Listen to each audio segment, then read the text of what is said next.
Tout le monde connaît des légendes. Elles sont nombreuses en Bretagne et ailleurs.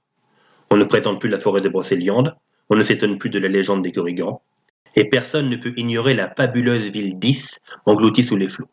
Mais il existe bien d'autres légendes moins connues, ayant pour protagonistes des personnages ayant vraiment existé. Vous êtes sur Histofocus, bienvenue pour cette nouvelle vidéo.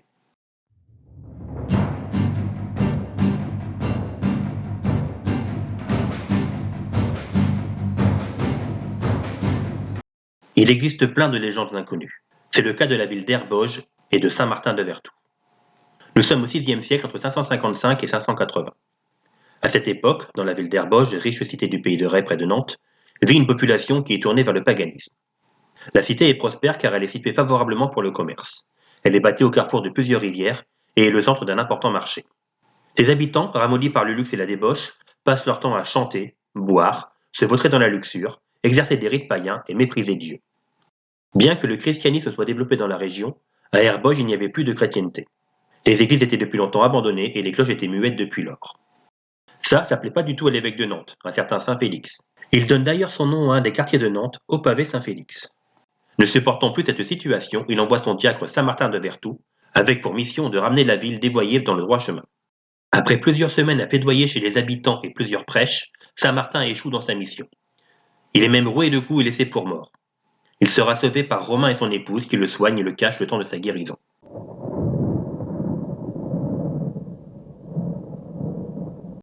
Dieu a décidé d'engloutir la ville et ses habitants afin de laver l'affront qui lui a été fait à lui, à sa puissance et à son envoyé. La colère divine éclate sur la ville. Lors de cette nuit, Saint Martin reçoit en songe la visite d'un ange lui annonçant les desseins du grand patron et lui intimant l'ordre de partir sur le champ sans se retourner. Il ne se fait pas prier et emmène avec lui la famille qui l'a aidé. Tous prennent le chemin de Nantes. Malheureusement, les eaux ont déjà entouré la ville. Le seul moyen de passer est de traverser un pont resté debout. Ils s'y engagent après une dernière consigne de Saint Martin à ses sauveurs. Ils ne doivent se retourner sous aucun prétexte. Alors qu'ils ont quitté les murs de la ville et traversent le pont, un bruit retentissant éclate.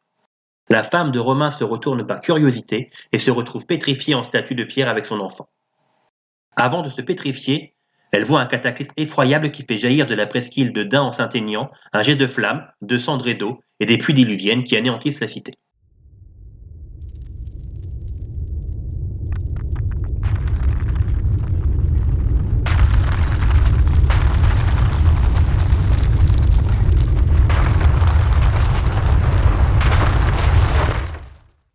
Au lever du jour, le soleil brille dans un ciel pur. Plus de cité, mais un vaste lac aux eaux calmes et limpides.